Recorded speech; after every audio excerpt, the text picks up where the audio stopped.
2013. Dalam video ini saya akan membahas mengenai video perikatan. Dalam kehidupan sehari-hari kita sering sekali membuat kesepakatan tanpa menyadari bahwa itu merupakan hubungan dengan hukum. Nah, pada kesempatan kali ini saya akan menjelaskan mengenai definisi dari hukum perikatan. Yang pertama, sebelum saya membahas lebih lanjut mengenai apa sih itu hukum perikatan, kita harus mengetahui apa yang dimaksud dengan hukum perikatan sendiri. Hukum perikatan ini merupakan hubungan hukum antara dua pihak atau lebih, yang dimana satu pihak berhak untuk menuntut sesuatu yang sering kita kenal dengan sebutan kreditor, dan pihak lain berkewajiban untuk memenuhinya yang sering kita kenal dengan sebutan debitor.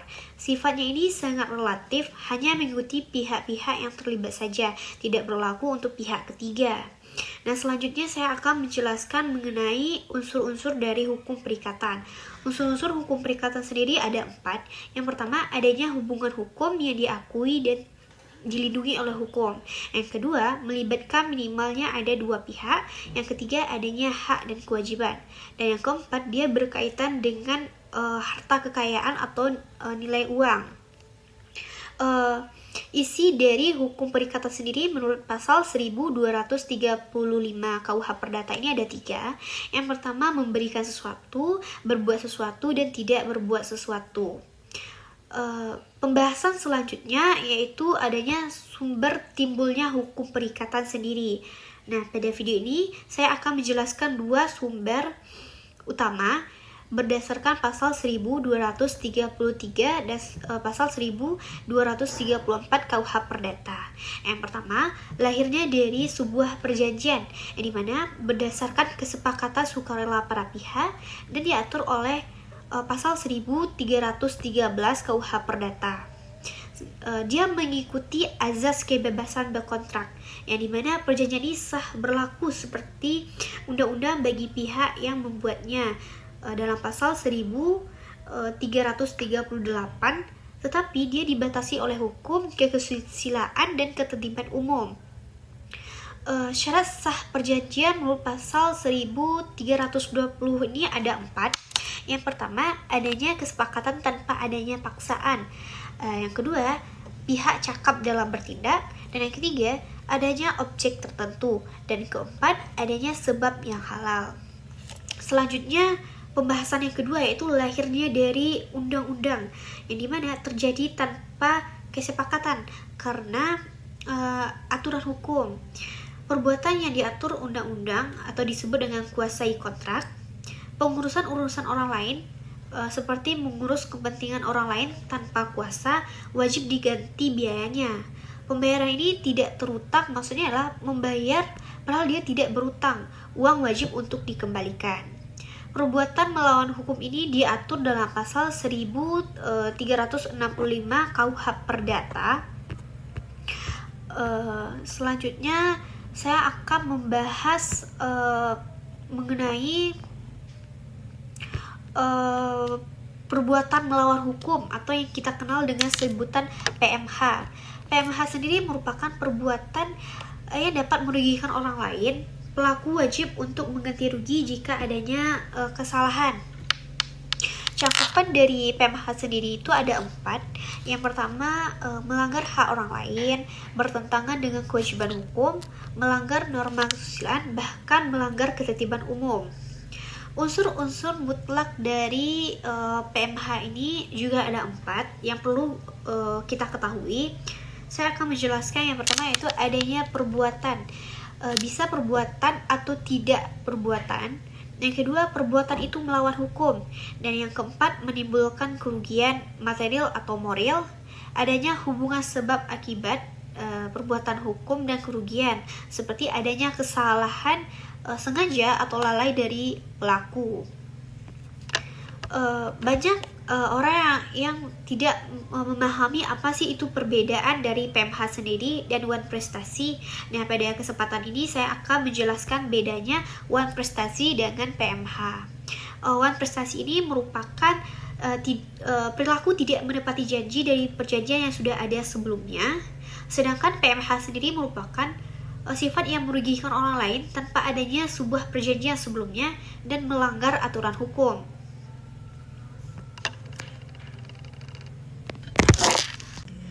Selanjutnya saya akan menjelaskan mengenai perjanjian nominaat dan perjanjian innominaat. Dapat kita ketahui, salah satu pembeda yang paling penting dalam hukum perjanjian ini adalah pembeda berdasarkan ada atau tidaknya pengaturan khusus dalam sebuah undang-undang. Nah, pembagian penting dalam sebuah perjanjian itu tertuang dalam dua bentuk, yaitu yang pertama itu adalah perjanjian nominaat yang sering kita kenal dengan sebutan perjanjian bernama, yaitu perjanjian sewa menyewa merupakan salah satu jenis dari perjanjian nominaat atau perjanjian bernama ini yang tertuang dalam pasal 1319. Nah, kita harus mengetahui apa sih itu ciri-ciri yang ada dalam perjanjian ini. Yang pertama, perjanjian memiliki nama yang khusus yang sudah diterapkan dalam undang-undang. Nah, yang kedua, adanya pengaturan pasal-pasal khusus yang mengatur hak dan kewajiban para pihak ini secara rinci. Dan yang ketiga, ketentuan yang bersifat mengatur yang dimana boleh diubah, dan adanya yang bersifat pelengkap, boleh diubah jika telah disepakati. Nah, yang terakhir itu para pihak wajib untuk tunduk pada aturan yang sudah ada atau yang telah disepakati tadi. Selanjutnya saya akan menjelaskan contoh-contoh dari perjanjian ini.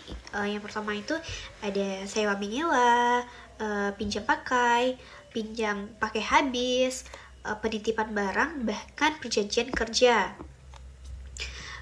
Dalam perjanjian ini memiliki unsur-unsur yang kita kenal dengan unsur esensialia atau bagian pokok atau mutlak yang wajib pada perjanjian ini.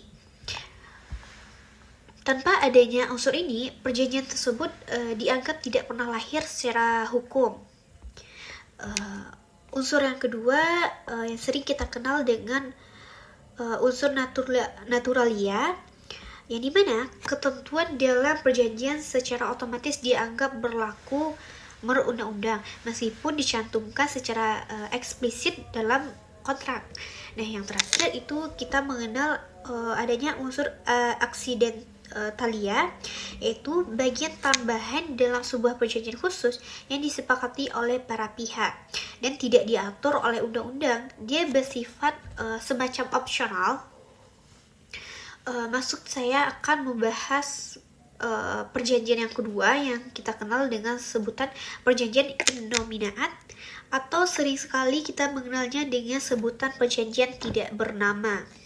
Nah, perjanjian innominaat atau disebut juga dengan perjanjian tidak bernama ini adalah perjanjian yang mana maupun ketentuan-ketentuan khususnya ini tidak diatur secara rinci maupun khusus dalam sebuah undang-undang.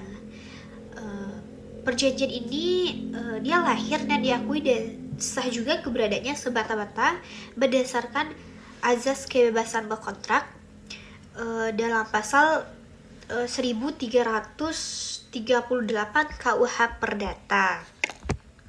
Nah, tentunya pada perjanjian ini juga termuat ciri-ciri. Nah, ciri-ciri yang pertama yang akan saya bahas yaitu tidak memiliki nama khusus yang diterapkan oleh undang-undang. Dia diberikan sendiri oleh para pihak.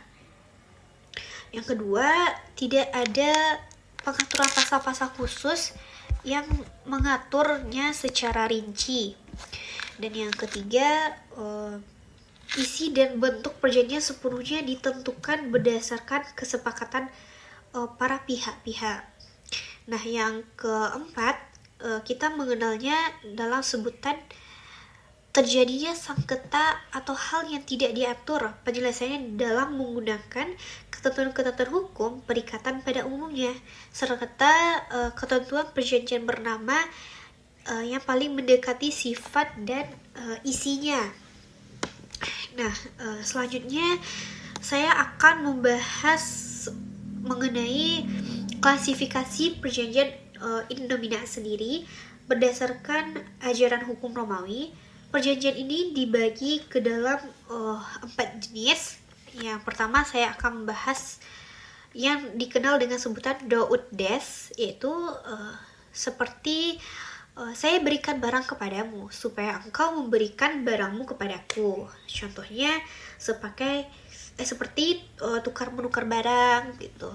Nah, selanjutnya ada Daud Facias, yaitu seperti saya berikan barang kepadamu supaya engkau berbuat sesuatu untukku.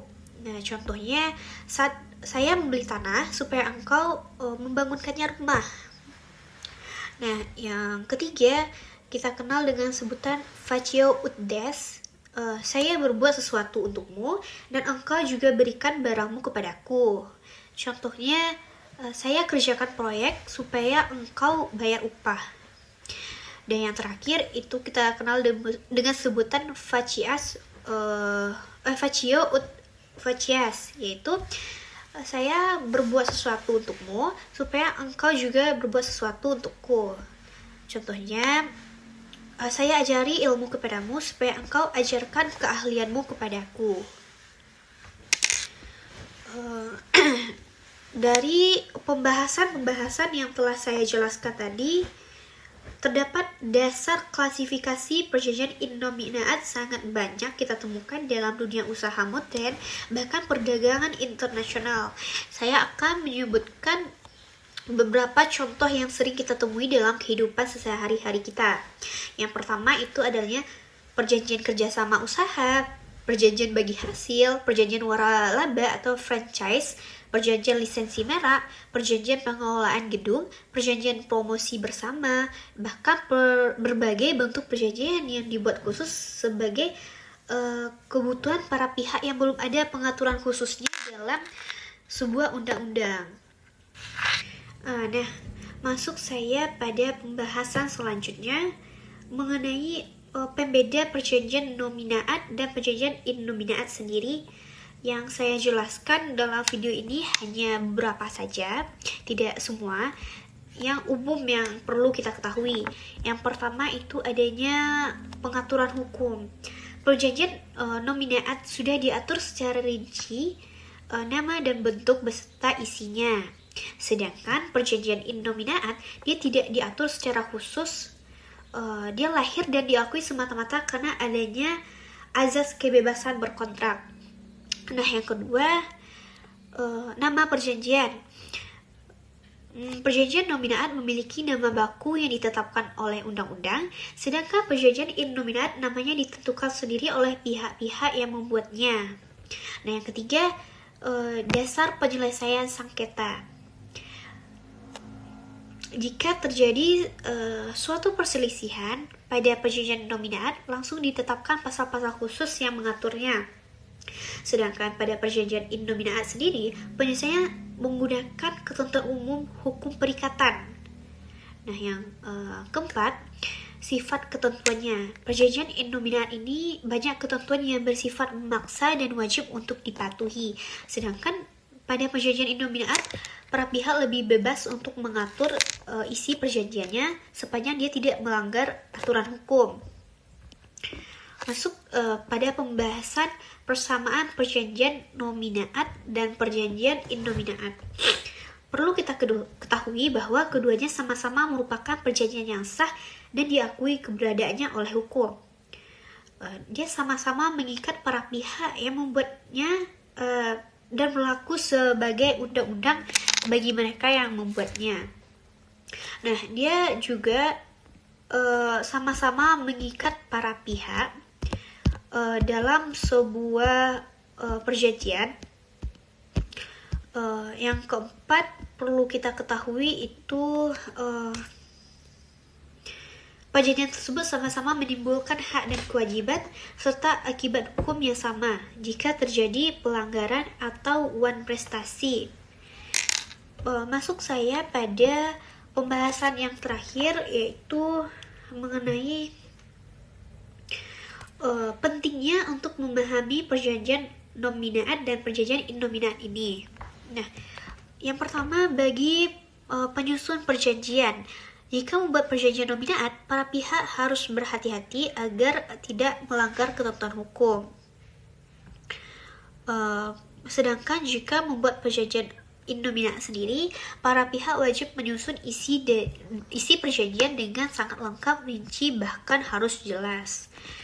Nah, sedangkan bagi penyelesaian sengketa, kita melihat bahwa jika terjadi perselisihan mengenai perjanjian nominaat, penyelesaian relatif lebih mudah karena hakim atau pihak bersengketa tinggal merujuk pada pasal-pasal undang-undang. Sebaliknya, untuk perjanjian in nominaat, penyelesaian sengketa menjadi lebih kompleks dan hakim harus lebih dahulu menafsirkan isi dari sebuah perjanjian. Nah, yang terakhir, bagi perkembangan hukum, perjanjian in nominaat memegang peranan besar dalam mengikuti perkembangan zaman. Undang-undang dia tidak mungkin mengatur segala sesuatu kesepakatan yang muncul akibat kemajuan teknologi, ekonomi, dan sosial.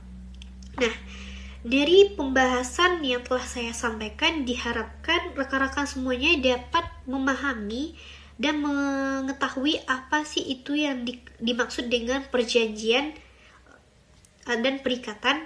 Nah, saya harap dengan adanya video ini dapat membantu rekan-rekan semuanya untuk lebih memahami definisi perikatan macam-macam dan jenisnya. Mungkin sekian pembahasan yang dapat saya sampaikan.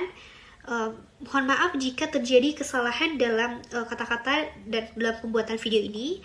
Saya akhiri dengan membaca Assalamualaikum warahmatullahi wabarakatuh.